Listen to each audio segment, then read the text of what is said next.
大家好，我是肖兰。就在6月25号，人民日报正式发布了一条足以载入人类工业史册的重磅消息。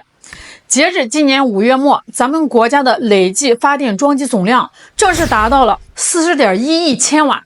好家伙啊！就此，我国成为人类历史上地表上第一个装机总量突破40亿千瓦的国家。可能有人听完一脸懵哦，40亿千瓦，听着数挺大的，到底是个啥水平啊？有多能打呀？咱也不说虚的，直接把全球最拽的几个选手拉出来溜溜，你立马就懂了。号称世界第一强国的美国，举国上下攒到今天总装机大概12.3亿千瓦，整个欧盟一堆老牌发达国家凑到一块儿，也就11.4亿千瓦。你们算算啊，美国加上欧盟两个西方工业文明的顶梁柱加在一块儿才23.7亿千瓦，咱们40.1亿的体量直接是他俩总和的1.7倍啊！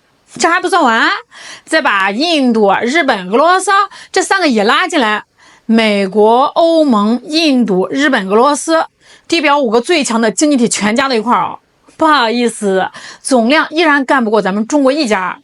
那说句不客气的这就叫一国单挑5大主力，还能把对方按在地上摩擦。你有病！这种遥遥领先的场面，搁30年前你写科幻小说都不敢这么写，编辑都得给你退稿，说太假了，不符合现实逻辑。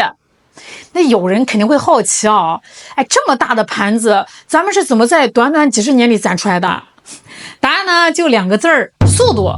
咱们这个扩容速度在全球能源史上根本就没有先例，说出来能吓你一哆嗦。现在咱们中国单是1年新增的风电和光伏装机就常年稳定在3亿千瓦以上，这是个啥概念呢？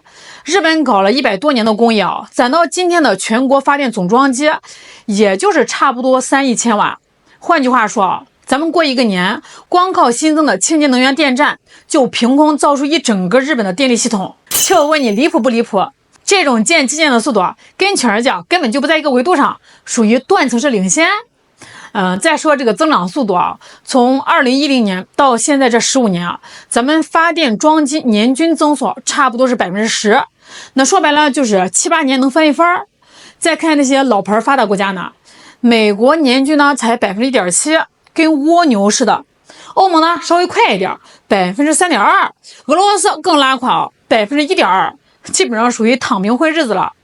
印度倒是冲的猛一点，有7%出头，但架不住它底子太薄就像是个刚起步的小年轻，跑得再快，能跟咱们这种跑了几十年的壮汉比差着好几个量级呢。不是他们不想涨，是真的涨不动了。欧美工业化早就饱和了，电网都是几十年前的老家底那现在无非就是拆个旧机组换个新的，拆东墙补西墙，根本就搞不出咱们这种排山倒海的新建规模。日本、俄罗斯更别说，一个呢地方小资源少，一个产业半死不活的，电力规模基本上就是往小儿过年，一年不如一年。也只有咱们这儿，一边呢是各行各业疯狂的发展，用电需求蹭蹭往上涨，一边呢是世界级基建玩命推进，两头凑到一块儿，才搞出了这个人类工业史上的奇迹。那聊到这儿，70、80后的老哥估计心里面有点感慨别看咱们现在风光往前倒个几十年，咱们可是实打实缺电缺怕了。1978年的时候，全国发电装机加起来才5700多万千瓦，连当时美国的1/10都不到，啥概念呢？放到现在，也就差不多一个经济大省的量。那个时候有多惨不管是工厂还是老百姓停电限电都是家常便饭。那夏天正吃着晚饭，摇着蒲扇呢，啪，全黑了。家家户户搬着竹床、小马扎往街上跑，大人唠嗑，小孩闹，谁家抽屉没个10根8根蜡烛那个时候买个电视机电冰箱都得小心翼翼的，生怕这个电压不稳直接给烧了，那可是家里面的头号大件工厂就更憋屈了动不动就限电停产，订单再接也得等着。那就这么个烂底子，咱们是一路追一路赶，而且是越跑越快每上一个10亿的台阶，用的时间都短得吓人。第一个10亿千瓦，咱们熬到2011年才跨过去，前前后后用了大半个世纪第二个10亿到2019年突破20亿，只用了8年。第3个10亿，2024年4月站上30亿，才花了5年。那从30亿到现在的40.1亿，用了多久？2年零1个月，就2年时间啊，多出来整整10亿千万。这个10亿是个啥概念呢？差不多就是美国或者欧盟攒了上百年的全部家当，咱们2年就平地起高楼给造出来了。那为啥能越跑越快啊？中电联的专家也说了啊，核心原因就一个，风电、光伏这些新能源彻底迎来了火山爆发式的增长，拦都拦不住。说到这儿呢，我都能猜到网上那帮公知和外媒啊，又要跳出来阴阳怪气了，肯定又是那套陈词滥调啊。装机大有什么用啊？还不是靠煤烧，污染地球。哎呦喂，我劝你们赶紧睁开眼睛看看现在的黄历吧，都2026年了，还拿10年前的老黄历说事儿呢。过去西方国家搞工业化啊，走的是先污染后治理的老路，但咱们根本没走这条道。咱们把这个电力盘子做大的同时啊，同步干完了人类历史上规模最大的绿色能源转型。2010年的时候，咱们煤电装机占比确实高，有61%，超60%都是煤烧的。可是现在呢，截至今年5月的最新数据啊，煤电占比已经直接砍到了32%，连1/3都不到啊！听明白了吧？火电早就不是一家独大了，现在就是个打辅助托底的备份儿。反过来啊，风能、太阳能、水能、核能这些非化石能源啊，占比直接干到了62%。也就是说，现在呢，咱们每2台发电机组里就有1台以上是零碳的，清洁能源实打实成了主力电源。咱们只用了10几年啊，就把人家西方走了上百年的转型路给走通了，还走得比他们远得多。而且呢，咱们玩的还不是单调一条路啊，是多管齐下，叫多能互补。西南大江大河多，咱们就建超级大坝，全世界前10水电站，咱们一家占了6个。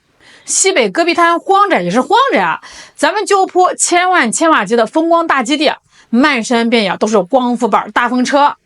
东部沿海就搞海上风电，海里风大还不占地方。光建出来还不算完哦，咱们还有独步全球的特高压电网，几千公里的距离，电送过去损耗极小。大西北的太阳能，大西南的水电，嗖一下就送到东部的电厂和老百姓的家里，完美解决了新能源时有时无送不出去的老大难问题。再看西方那帮人啊，天天喊着环保口号啊，真要建光伏风电了，那一会儿呢说是占地方，一会儿说呢影响鸟类，产业链还跟不上，建的比蜗牛还慢啊。印度啊就更别说了，非化石能源占比连30%都不到。美国更逗啊，被石油天然气财团绑得死死的，转型磨磨蹭蹭啊。也就是咱们啊，既能保住经济增长，又能守住能源安全，还能搞定低碳转型，就这3件事，搁别的国家做好一件就够吹10年了。咱们3件一起干，还都干成了。那为啥新能源能在咱们这儿爆成这样子啊？根源就4个字儿：全产业链儿。咱们建成了全世界独一份上下游全覆盖的新能源产业链，这种竞争力啊，别的国家根本就抄不了作业。那现在全球市场上80%的光伏组件，60%的风电整机，全是咱们中国企业造的。从最上游的硅料、硅片到中游的电池组件，全环节咱们都是垄断级产能，核心零部件国产化率几乎是100%，根本不怕别人卡脖子。技术上去了，成本就哗哗的往下掉。这10几年下来啊，风光发电的成本直接砍到了80%多，现在普遍比烧煤还便宜啊，根本就不需要国家补贴，自己就能在市场上横着走，性价比直接拉满啊！有这套完整的制造业体系撑着，全国各地建超级电站，需要啥设备，国内随时满负荷供应，根本就不存在等海外发货被进出口卡脖子的事儿。咱不光自己用啊，这10几年出口的风光装备还帮全球各国减了41亿吨的碳排放，差不多占全球1年总排放量的近1/10啊！那说句不客气的啊，全球环保事业，咱们才是真刀真枪干实事的。西方那些人啊，大多呢都是耍嘴皮子的。这也就是为啥西方的媒体这几年是越来越沉默了。他们绝望的发现，在新能源和电力的绝对实力面前，他们连跟咱们上牌桌叫板的资格都没有了。所以说呀，这40.1亿千瓦从来就不是报纸上冷冰冰的数字啊，是咱们每个人实实在在的底气。那现在为啥新能源汽车能遍地跑啊？ AI 高端制造这些耗电大户能放开了发展？底气就在这41千瓦里。那为啥夏天空调随便开，冬天暖气随便用，电车回家插上就充，再也不怕错峰限电突然停电了？底气也就在这41千瓦里。更重要的是风光水电全是咱们自己的家底儿，能源供给牢牢攥在咱们自己手里，再也不怕国际油价气价暴涨，别人想卡咱脖子门都没有。从当初的蜡烛家家必备，工厂动不动停工，到现在装机量吊打全球，成了全球清洁电力领头羊。这几十年的跨越，咱们都是亲历者啊！各位，你们还记得小时候停电的日子不？看着咱们这基建实力，心里面啥感受呢？评论区聊聊。我是小懒，咱们下期再见。